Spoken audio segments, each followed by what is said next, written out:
Huwag tayo masyadong maging masaya sa ipinapakita ni Senator Amy Marcos dahil dinodogshow lang tayo. Alam mo ba kung bakit siya lumabas dito at nagbigay siya ng investigasyon sa pagkahuli ni Tatay Digong? Dahil sa Caraga region ay nasa pang number 21 siya. Marcos e Maria Imelda sa survey. At ang survey na ito ay legit.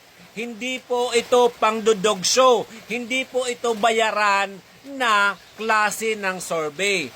Huwag tayo basta-basta magpapagamit dahil dinodog show lang tayo ni Senator Amy Marcos. Sa kabila ng lahat na nakita naman natin kung paano nagsisinungaling si Remulla sa mga pahayag niya, kung paano niya nilulusutan at kung paano siya nagsisinungaling sa Senate hearing, makikita natin na hindi masyadong binabara ni Senator Amy Marcos yung mga kasinungalingan na ipinapakita ni Remulla at ng Team Bangag.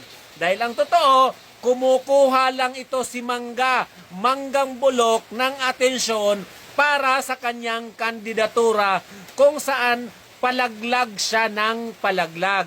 Huwag tayong magpagamit at patuloy pa rin tayong mag-share sa social media kung sino yung dapat iboto natin ngayong midterm election. Ituloy-tuloy natin dahil ang Duterte lineup ay nasa number 1 na si Senator Bongo de la Rosa, si Jimmy Bondoc, si Philip Salvador, Mark Kulit. Yung top 5 ay hawak na natin habang nasa top 10 si Atty. Vic Rodriguez at nasa top 11 si Kibuloy. Nasa top 14 si Atty. Lambino at sa nasa number 19 si Atty. GB Hinlo. Tandaan natin na dapat masadsad natin yung 10 na kandidato natin na dapat number 1 si Senator Bongo, si Bato, si GB Hinlo, si Atty.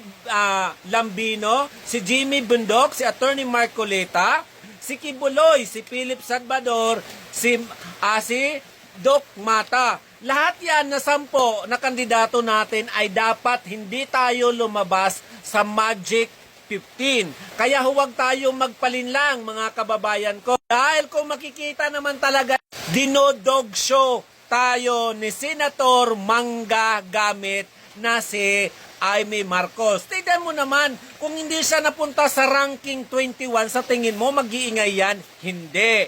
Kasi huwag tayong papayag na paloko at huwag tayong papayag na mabudol.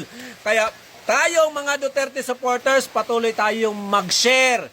Patuloy tayong magsalita laban sa gobyerno at patuloy nating sabihin sa ating mga kapitbahay, kabarangay, kamarites na dapat Duterte lineup ang iboboto natin ngayong midterm election. Ito pala si Waray Laban ang laging nagsasabi, Duterte lineup tayo ngayong darating na halalan 2025.